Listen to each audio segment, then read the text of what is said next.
আসসালামু আলাইকুম, hello everyone, this is me Fahim. এই মুহূর্তে লাইভে সবাইকে জুমা মোবারক। স্যারের জন্য আমরা সবাই গভীরভাবে শোকাহত, বাট তারপরও আসলে আমাদের কাজ, যেটা আসলে কাজ তো করতেই হয়।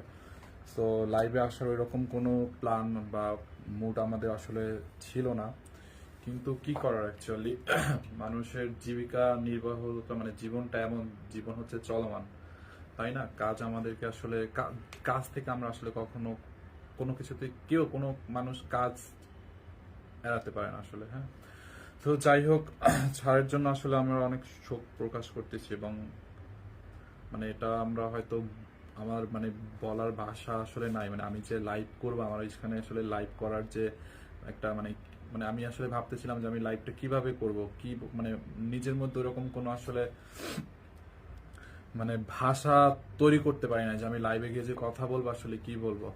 আপু কেমন আছে ভাইয়া?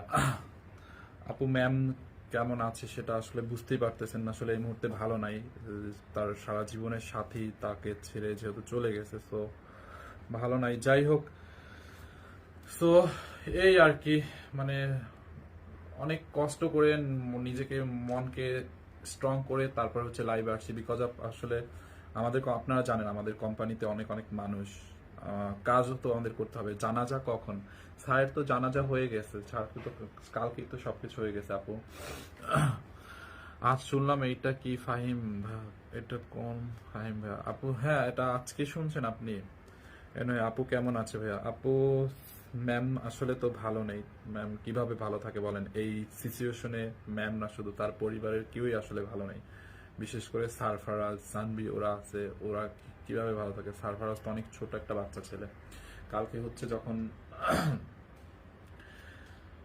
জানা স্যারকে যখন নিয়ে আসলাম আমি, ওখানে ম্যাম, তারপরে ম্যামের ভাই বোন, আমাদের ম্যানেজার, এয়ারপোর্টে গেছিলাম স্যারের কফিন রিসিভ করার জন্য।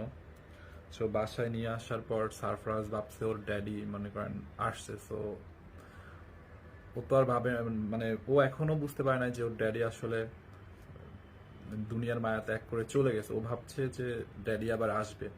এনিওয়ে, যখন হচ্ছে আমি স্যারকে আমরা মাটি দিচ্ছিলাম, মানে দাফন দিচ্ছিলাম, সারফরাজকে আমি মানে আমার সাথে রাখার ট্রাই করছি। আমি চাচ্ছিলাম যে ও কিছু কিছু স্মৃতি হয়তো ও বুঝতেছে না, বাট এই স্মৃতিগুলো হয়তো আর মনে থাকবে, বা কিছু হলেও ফিল করবে যে মানে কিছু একটা হয়তো মানে মনে রাখতে পারবে। আসলে কিছুই বোঝে না যে ওর বাবার কি হয়েছে, বা সে যে আর কখনো ফিরে আসবে না, এটা আসলে ও বুঝতে পারতেছে না। বাট আমি ট্রাই করছিলাম ও কিছুটা মনে রাখুক, ওর স্মৃতির সাথে কিছুটা একটু হলেও জড়িয়ে থাকুক। তো এই জন্য আমি ওকে সাথে সাথে রাখছিলাম। স্যারকে যখন গোসল করাইছে ওখানে, স্যার